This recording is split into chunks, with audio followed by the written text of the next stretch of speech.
Hello guys, my name is Prashant Dana. I study in class 10th. My school name is Presidency Public School. And today's my topic is nationalism in India. Nationalism means feeling of nationality and devotion for the nation.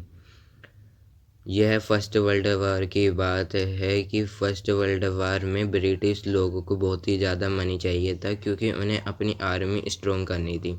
तो उन्हें पैसे चाहिए था, तो उन्होंने India में double taxes लगा दिए। तो इंडिया के लोगों को टैक्सेस देना पड़ रहा था। इस कारण से इंडिया के लोगों को बहुत ही फूड का भी शॉर्टेज हो रहा था क्योंकि वे फूड भी ले रहे थे। तो इस कारण से इंडिया के लोगों में नेशनलिज्म की फीलिंग आने लगी। तो यह देखकर गांधी जी 9 जनवरी 1915 में भारत आते हैं साउथ अफ्रीका से।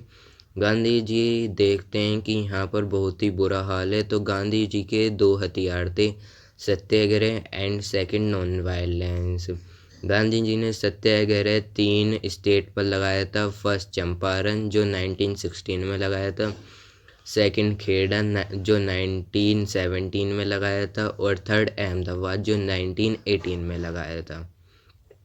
यह देखकर ब्रिटिश लोगों को बहुत ही गुस्सा आया। ब्रिटिश लोग रॉयल एक्ट में ये था कि अगर ब्रिटिश लोगों को किसी भारत के लोग पर शक है तो वह उसे 2 साल के लिए जेल कर सकती है और बिना 2 साल तक कोई भी जमानत नहीं दी जाएगी। तो इस कारण से यह ब्रिटिश ने निकाल दिया क्योंकि गांधी जी ने सत्याग्रह निकाल चुके थे 3 स्टेट में। तो फिर और यह सारी चीज़ जनरल डायर देख रहे थे। ये सारी चीज़ कमान सारी जनरल डायर पे थी। तो इस कारण से और जनरल डायर ने मार्शल लॉ लगा दिया। मार्शल लॉ मीन्स अगर 5 या 6 लोग इंडिया के लोग ग्रुपिंग में अगर बात कर रहे होंगे तो वे समझेंगे कि यह है ब्रिटिश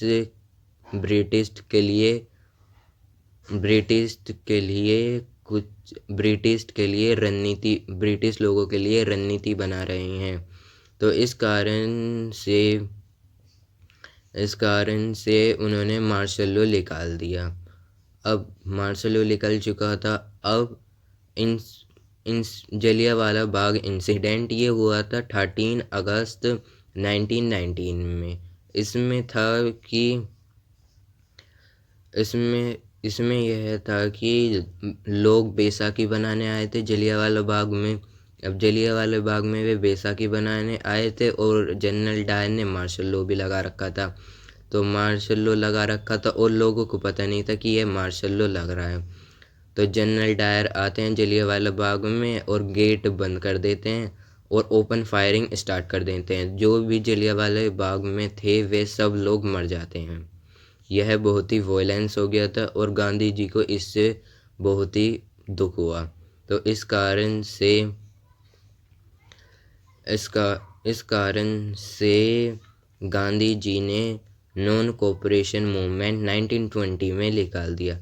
अब गांधी जी ने अपनी हिंद स्वराज बुक में लिखा था कि अगर हम ब्रिटिश लोगों के साथ कोऑपरेट नहीं करेंगे तो ब्रिटिश लोग हमारा देश छोड़कर चले जाएंगे, क्योंकि हम उनके साथ कोऑपरेट ही नहीं करेंगे। अगर इस समय तो हम कोऑपरेट कर रहे हैं किसी ना किसी तरह। तो इस कारण से गांधी जी ने नॉन कोऑपरेशन मूवमेंट निकाल दिया 1920 में। नॉन कोऑपरेशन मीन्ट कि हम ब्रिटिश लोगों के अंडर में काम नहीं करेंगे, हम ब्रिटिश लोग की नहीं सुनेंगे। तो इस कारण से लोगों ने काम करना छोड़ दिया। तो इस कारण से ब्रिटिश लोगों की बहुत ही ज़्यादा लॉस हुआ। तो फिर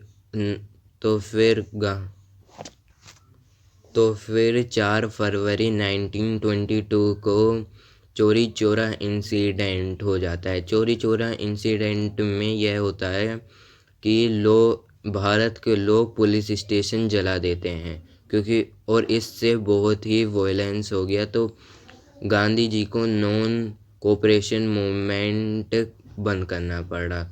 तो इस कारण से फिर गांधी जी ने सिविल डिसोबीडेंस मूवमेंट निकाल दिया। सिविल डिसोबीडेंस मूवमेंट अब कब निकाला है, वही 1930 में निकाला। तो इसमें गांधी जी सोच ही रहे थे कि सिविल डिसोबीडेंस मूवमेंट अब कब निकालूं। तो गांधी जी ने देखा कि ब्रिटिश लोगों ने 65 to 67% सोल्ट पर टैक्स लगा रखे थे। तो गांधी जी को यह बहुत ही बुरा लगा, क्योंकि सोल्ट तो अमीर भी लेते हैं, गरीब भी लेते हैं, तो इस कारण से इस पर टैक्स लगना सही नहीं था। इस कारण से गांधी जी ने सोल्ट लॉ तोड़ दिया और इससे सिविल डिसोबीडेंस मूवमेंट स्टार्ट हो गया 1930 में। अब ब्रिटिश लोग समझ चुके थे कि हमारा यहाँ पर रहना बहुत ही मुश्किल है, तो इस कारण से 15 अगस्त 1947 में हमारा देश आज़ाद हो चुका है।